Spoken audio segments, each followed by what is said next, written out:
Most cleaners don't struggle because they're bad at it. They struggle because nobody ever taught them how to sell without feeling fake. I'm not a sales guru. I'm a commercial cleaner who learned how to close. If you can clean a building, you can sell a contract. In this video, I'm walking you through the mindset shift and the exact structures I used when I walked into commercial buildings so selling doesn't feel awkward, forced, or desperate. If you're into commercial cleaning and you hate sales, this video's for you. Most cleaners don't struggle because they're bad at work. They struggle because nobody ever taught them how to sell without sounding fake. Today, I'm breaking down the mindset and the simple structures that's helped me go from 0 accounts to real commercial contracts. And you can do this starting today. What's up, everybody? Welcome back to Unfiltered. Today, we're going to be talking about sales mindsets for commercial cleaning. Who's this for? This video is for commercial cleaners who do good work, but freeze when it comes time to sell. The biggest mindset problem in commercial cleaning sales, let's talk about it. Most cleaners don't see themselves as business owners yet. They feel they're asking for work instead of solving problems. They underprice because they don't feel like they're valued. That's one of the biggest mistakes.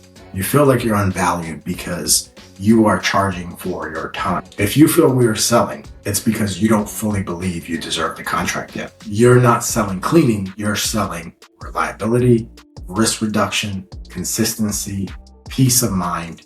You're selling everything around in the service of cleaning. Stop thinking sales, think inspection. You're not a salesperson. You're an instructor walking into a building. Your job is to notice what others ignore. Baseboards, bathrooms not being detailed, floors mopped but not scrubbed, trash rooms smelling, break rooms being wiped but not cleaned. If you can see the problem, you can sell because you're already the expert. All right, so let's go over a couple steps. So step 1, walk in the building slow. Don't rush the walkthroughs. Point out details, look up and down, behind things, take mental notes. You're diagnosing, not pitching, right? So as you're going through that walkthrough, I don't want you to try to solve the bigger problem just yet. Ask questions that expose pain. So give them exact samples. What do your tenants complain about the most? If this is a property that's managed with multiple tenants, what's your biggest cleaning headache right now? What has past cleaning companies dropped the ball on? Let them sell themselves. I mean, all those questions, they'll essentially sell themselves and convince themselves to hire your service because you're asking the right questions. Reflect the problem back. This is where deals are closed. Say things like, what I'm seeing is, based on what you're telling me, here's why this is happening. People don't buy cleaning, they buy relief. Step 4, we're gonna present the solution like a pro. No packages, no pressure. You're not trying to close the deal. You're going to present a solution. What you'll fix, how often, why your process is different. What happens if it's not maintained? This is what it takes to keep the building right. Now, step 5, shut up and let them decide. This is huge. It's a mindset shift. Silence is not rejection. Silence is respect. You're waiting to listen to what they're saying. Say the price and stop talking. Rejection in commercial cleaning isn't personal. Let's talk about it. I can't tell you how many times I've lost multiple bids to a bunch of different clients where I was dotting all my I's, crossing all the T's, doing everything, following up, making sure that we ended up winning the account because we just wanted it so bad and lost it. Let's talk about price choppers. I had one specific client that we went in once a year to bid their account. And I want to say this was COVID year, 2021, and 2022. 2023, they called back and we just did not decide to waste their time because it took me 3 years to realize they're not really interested in my service. They just wanted my bid so they can prove to the board of their company that the company that they're still with is the cheaper price. And after that year, they stopped calling us.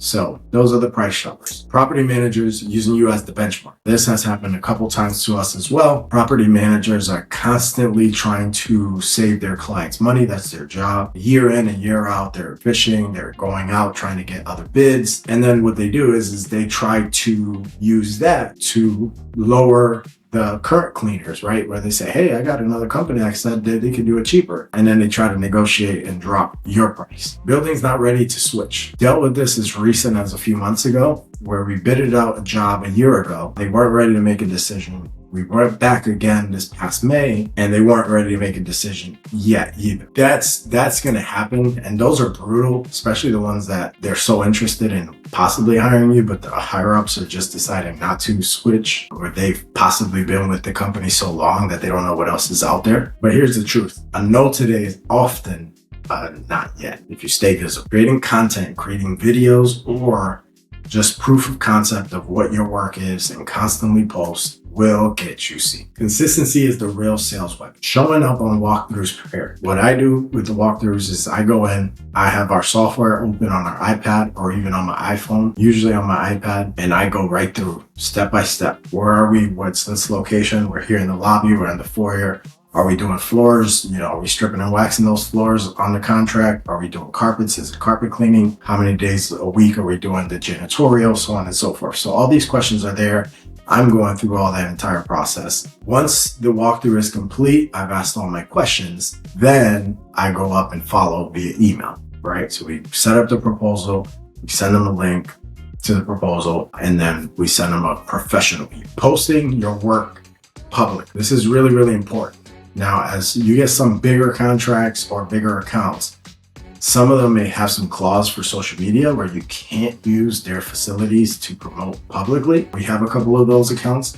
However, if that is not a clause in the contract, post as much as you can. Your staff, cleaning, the buildings, before and afters, anything you can get your hands on to post. And don't worry about it being too professional. Just post as much as you can. Being visible is your local market. The more you can post, the more stuff you have out there, the more visible you are. That is your audience. Your audience is going to see that and attract to that, and you're going to get calls for more leads potential. The cleaners winning didn't have better logos. They stayed in the game long. What you do when you feel stuck? 0 to 5 accounts. Let's try to walk 5 buildings a week. Try to hand out cards, talk to property managers. Let's at least try to talk to at least one property manager per day. Follow up weekly, not just once, right? You don't want to bombard them every single day, but try to follow up weekly and try to stay consistent until they tell you no. If they tell you no, let's try to switch that up to possibly once a month. Hey, has anything changed? Are you interested? And you can get some good email sequences on ChatGPT as well. Improve one thing every single week. So if you're still in the cleaning, try to do a little bit better every single week. If you're in the managing aspect of it, try to get better and teach something new to your staff. Momentum comes from movement, not motivation. All right, so this is gonna be the last one, and this last one is a challenge. So I want to challenge you to stop calling yourself just a cleaner. Start acting like facilities part. Commit to the 90 days of consistency. Those are the 3 challenges I want you. Stop calling yourself just a cleaner. Start acting like a facilities partner. Commit to 90 days of consistency. Whatever that is for you, whatever it is, social media, posting on social media, posting your work every single day. Try to do it for 90 days. Once you do that for 90 days, you are going to be better off than you are today. Here's the truth. The cleaners who win aren't more talented. They're more consistent.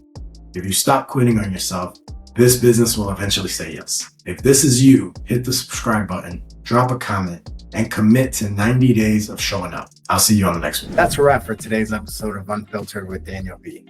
I hope today's discussion gave you some valuable takeaways for your own business journey.